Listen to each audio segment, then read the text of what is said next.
Congresswoman Bass, thank you so much for joining us. It is clear that famine is an issue that's affecting northeastern Africa. Congresswoman Bass, can you tell us a little bit more about the issue around famine? We know that the UN has considered this a world crisis. Sure. Well, I'm so concerned because in the 21st century, we really shouldn't even be dealing with the issue of famine. But this is one of the first times in recent history, since 1945, that you have the potential for famine in 4 different countries all at the same time. Right now, famine has only been declared in one country, and that's South Sudan.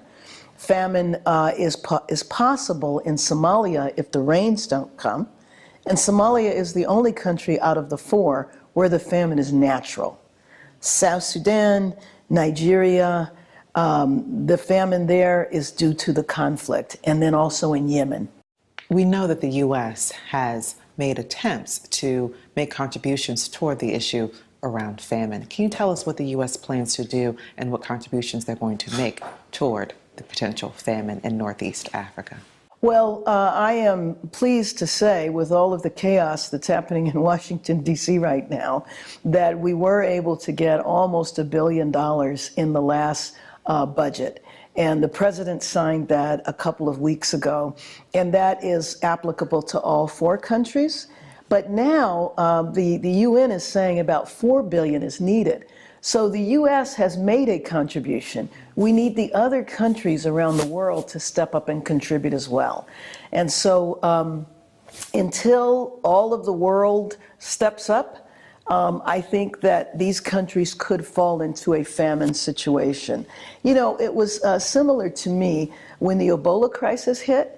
One of the things that I think was an incredible contribution of President Obama was he really rallied the entire world. And where the Centers for Disease Control predicted that over 1 million people were going to die of Ebola, the numbers never got that high.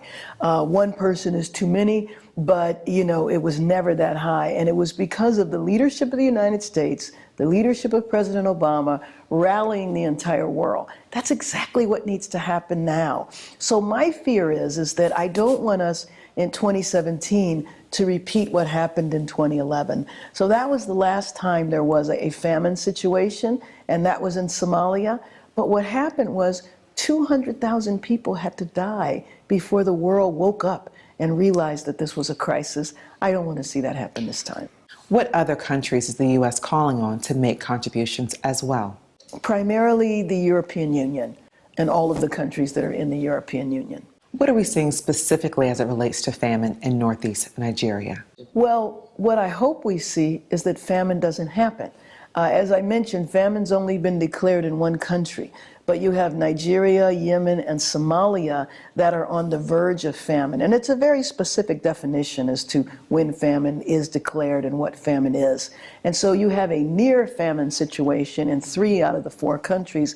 So it's my hope that Nigeria, Somalia, and Yemen never reach the point of actual famine, which means, a number of children have to die every day because of food-related illness. And the other thing that happens, by the way, in famine situations is that sometimes it's not starvation that kills you. It's the diseases that you get from being herded into camps. Are we seeing the U.S. call on individuals and organizations to put boots on the ground to address and to help prevent potential famine in Northeast Nigeria? Yes, and there already are. I mean, there's a number of humanitarian organizations that are already on the ground, but it's not enough. And so I don't perceive a time period where the United States would be sending in troops or large numbers of people. But what the United States tends to do is subcontract to humanitarian organizations. They provide the services.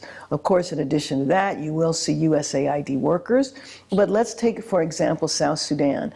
South Sudan, the humanitarian workers have been killed. They've been killed because it's a conflict area. And so you have a situation in South Sudan where you have to weigh the safety of the people who are going in to deliver the aid. Now, the humanitarian workers that have been killed have been South Sudanese, but humanitarian workers tend to be quite diverse. They tend to be nationals from the country, as well as a lot of internationals that go over and are, participate in providing services. Congresswoman Bass, thank you so much for joining us. Thank you so much for your time and for all of your work in the area of famine. Absolutely, very welcome.